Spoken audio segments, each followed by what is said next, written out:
October 25, ayan, Friday. And unang-una sa lahat, sana safe po kayong lahat sa mga nanonood dyan, especially sa bandang South. At kahit bandang North naman, dito rin sa Metro Manila and Rizal area, talagang bagyo rin, may bagyo rin, baha sa labas. So, sana safe po ang lahat. So, yan, yesterday, sa gitna ng mga pag-ulan-ulan, yung vlog ko the other day pala, thank you sa mga nanood, yung Garden sa Christmas decor namin. So, ayan, ngayon naman, dahil marami akong time kahapon, kut-kut-kut ulit ako dito sa living room kasi hindi ko talaga kaya walang ginagawa na nakatunga nga sa kawalan. So, dyan.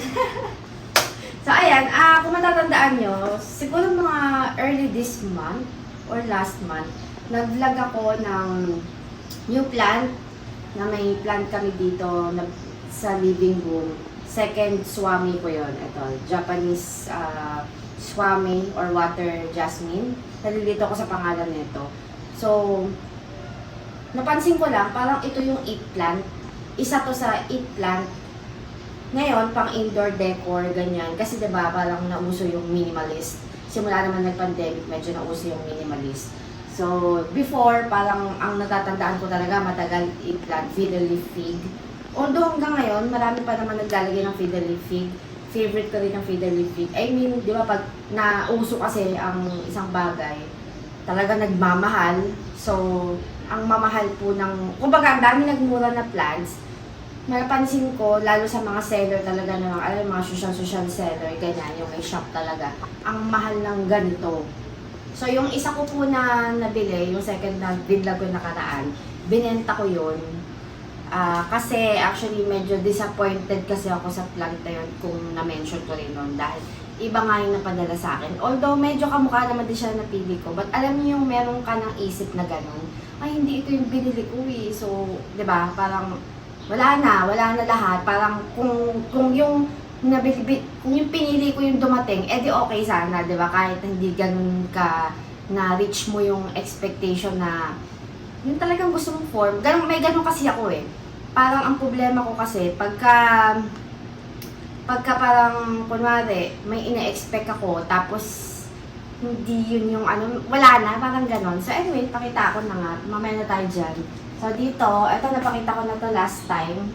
Yan, nag-iisa na yung wall art kasi alam ko mga months ago, binlag ko yung dalawa yung wall art. Tapos dito, as in, inalis ko na yung table na glass, andun pa nga, hindi pa naakyat.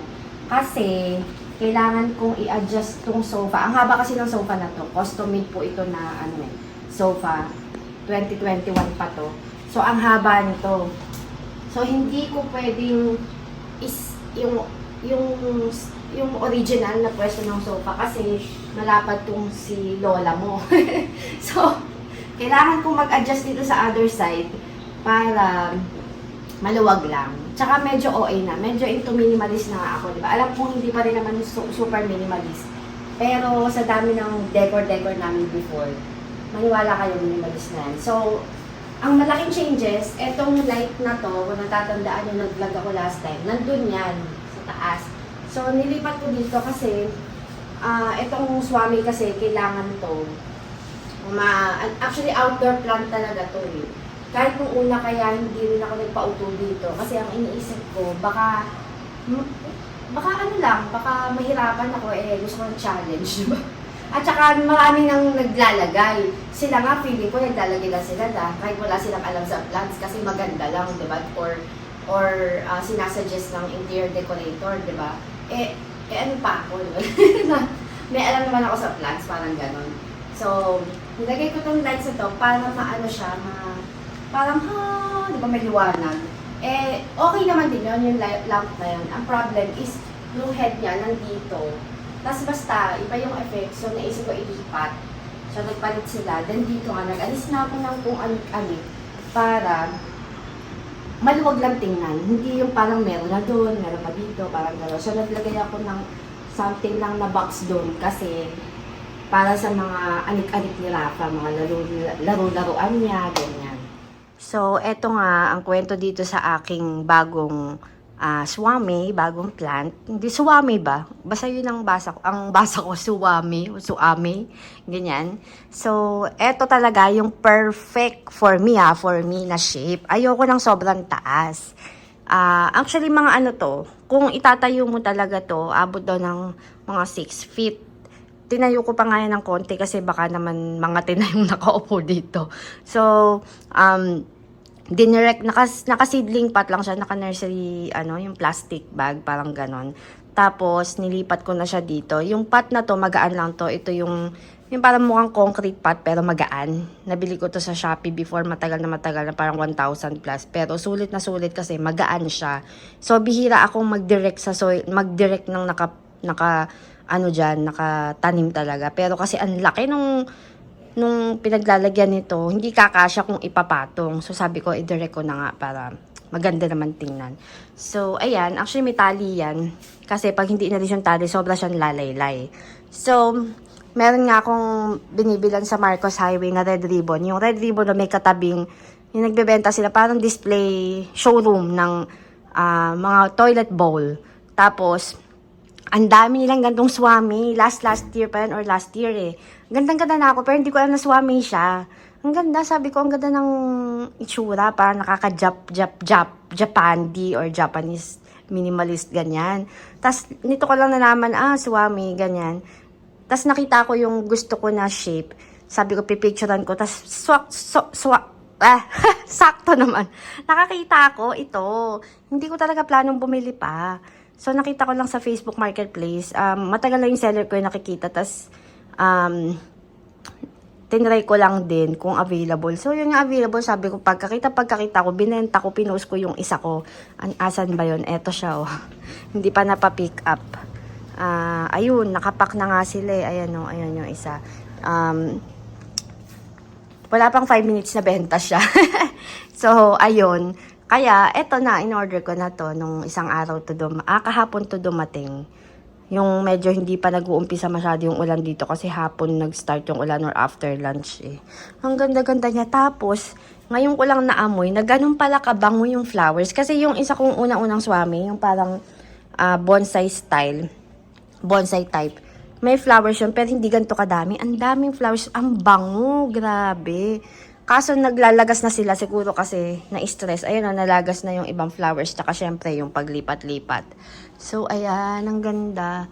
Plano ko tong ilabas pagka umaraw. Siguro once a week ilalabas to. Buti na lang malapit lang yung door namin. Ilang kembot lang. So, yun. Kaya dito ko siya nilagay na pot. Kasi para magaan lang. Madaling ilabas-labas. Kasi kahit po beside the window to, hindi ganun kaliwanag dito kasi may ferns ako sa labas, natatakpan ng liwanag. Ayan, oh. Kaya nilagay ko to dito, talagang magdamag na to, maghapon na to nakabukas para may artificial light siya, o, diba? Grow light ko, no? So, ang ganda, grabe, sobrang in love ako. Ang ganda talaga yung shape niya. Kaya nga inusog ko eh, kasi para ang ganda, oh. Diba? Oh, diba? Tsaka ang mahal ng ganito, may nakita ako sa Instagram na nagpo-post. Although ang gaganda ng mga napipili nila, 10,000, 9,000, my gosh. Eto, wala po yung ganun. Although ito kasi mga supplier, although naintindihan ko kasi, mahal naman talaga from pagmumuhunan ka sa plant ng gano'n. Nagbenta din naman ako ng plant. Plus yung shipping mo pa, 'di ba? Yung repag-repat, yung pot, sila kasi ready to display na eh. Eto, syempre ako na nag-intindi sa lahat, 'di ba? Ang ganda. Tsaka yung color nito ang nagustuhan ko dahil nga lush, maraming leaves. May kinat pa nga ako dito kasi sobrang lush ni. Mix siya ng ayan, mas may green. Tsaka may parang neon, may light. May neon light. Yung mas parang light green. Tapos yan, ang ganda-ganda. So, parang mas nakaka-minimalist siya. Ayan o, yung flowers. Ang dami na nalaglag na flowers. Ayun o, nalaglag na sila. Anyway, I'm not after the flowers kasi kung kilala nyo ako, hindi ako mahilig sa flowers. Buti na lang white flowers mo, girl. Tsaka mabango. Kung natapat to sa November 1, isipin mo may nagmumulto sa'yo. May paparamdam sa'yo. Ayan, ang ganda namin yung ayan. Mag-expect naman ako na maglalagas to kasi nirepat ko. Somewhat na stress yung roots niya.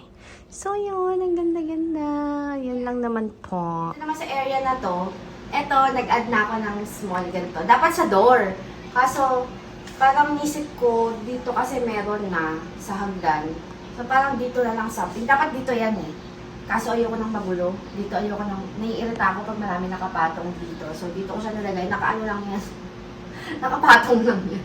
Naway magtagal siya dyan. So wala namang gumagalaw dyan. At ang maganda pa, yung TV na to ay pa-curve.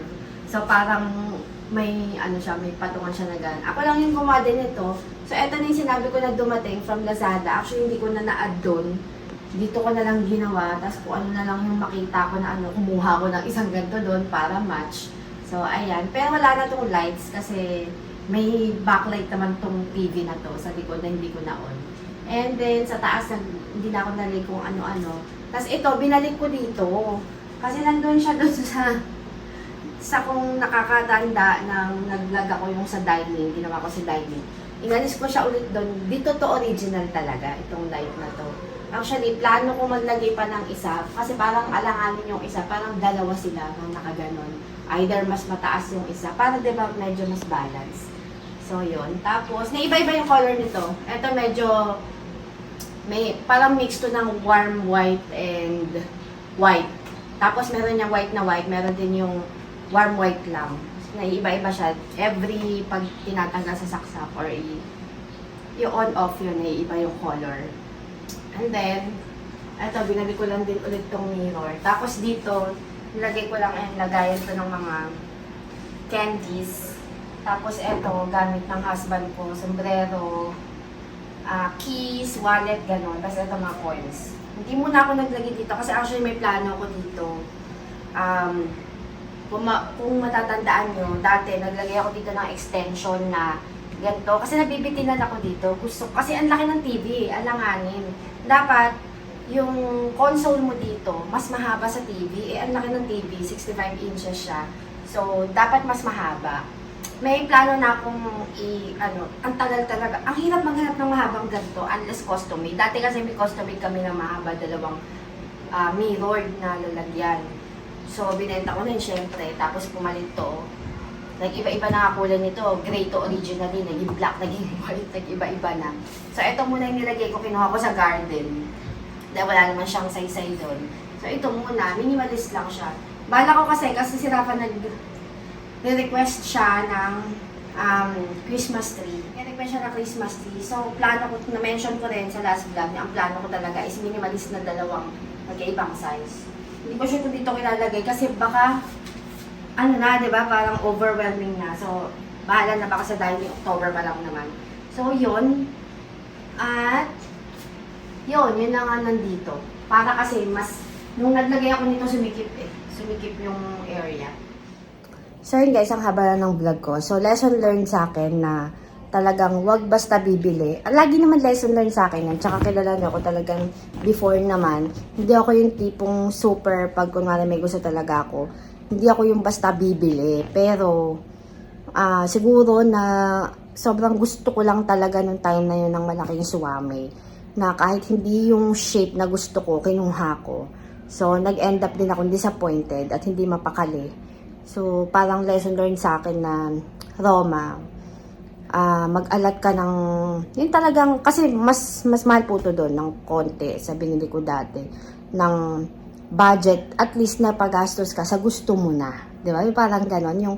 Yung sabi nga nila, di ba, minsan may mga ganon tayo na, ay, makabili lang. Parang ganon. Pero, minsan hindi mo naiisip, mas napapagastos ka kapag pagka hindi nakuha mo, yung hindi mo naman talagang gustong-gusto. Buti na lang, nabenta ko kaagad yung unang binili ko. Tapos, plus may iba pa akong binibenta kasi binenta kasi that day na plants. Binili niya lahat. So, yun. 3 yun, nabili niya lahat. Ngaso lang nga lang, hindi pa mapapick up. Kasi dapat nga ipapapick up kahapon. Hindi siya nakapag-book ng Lalamove kasi taga Blue Valley siya, malayo, Laguna. Walang nag-a-accept kasi may bagyo. Ngayon naman, ako na nagsabi wag niya i-book kasi may baha naman. So yun guys, thank you so much. And yun, keep safe everyone. And God bless. Bye-bye.